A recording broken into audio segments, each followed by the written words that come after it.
In this use case, we would demonstrate data filtering in HANA database using NextLabs product.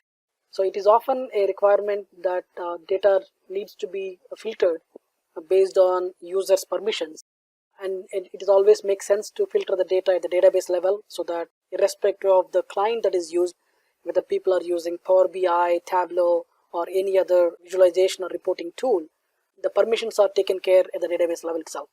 To demonstrate this, we have set up a scenario using PowerBI as the front-end tool, connecting to HANA database as the data source, and then we have two users, HDB demo user 1 and 2. Both of them have different permissions at the company code level. User 1 can access two company codes, 1710 and 1010, whereas user 2, he can only access one company code, that is 1010. So we will demonstrate a report in Power BI and see how the data gets filtered using NextLabs product. To demonstrate this, I'm gonna quickly show you the database side of it. So there are two users, demo user 1 and demo user 2, and then we have a report that is built on HANA database calculation view called CV underscore AC doka underscore CDS. It is a CDS view given by SAP. So we have a report that is built, and the report is published to the Power BI. So I already logged on to Power BI here.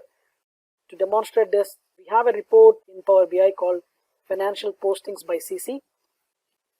So when you run the report, it goes to the database and extracts the data and shows it in the report. When it makes a connection to the database, it uses the credentials that are given in the query parameter. I'll show you in a minute. Currently, the user is configured to use HDB demo user 2. So let's take a quick look at the data source settings here. The report has come back. So let's look at the user that is used to connect. So we can see the credentials here. So it is connecting with user 2 to the database and then extracting the data. So since user 2 has access to only one of the company code, he should see the data only for one company code, that is 1010. So let's take a quick look at it. So here you can see the data. You can scroll all the way down just to see the complete data. You can see that the whole data is company code only 1010. There is no other company code here. Let's try to run the same report with a different user. So I'm going to simulate the scenario by changing the query parameters here. So I'm going to edit the query parameter to use the different user to connect to the database. So I'm going to connect with user 1.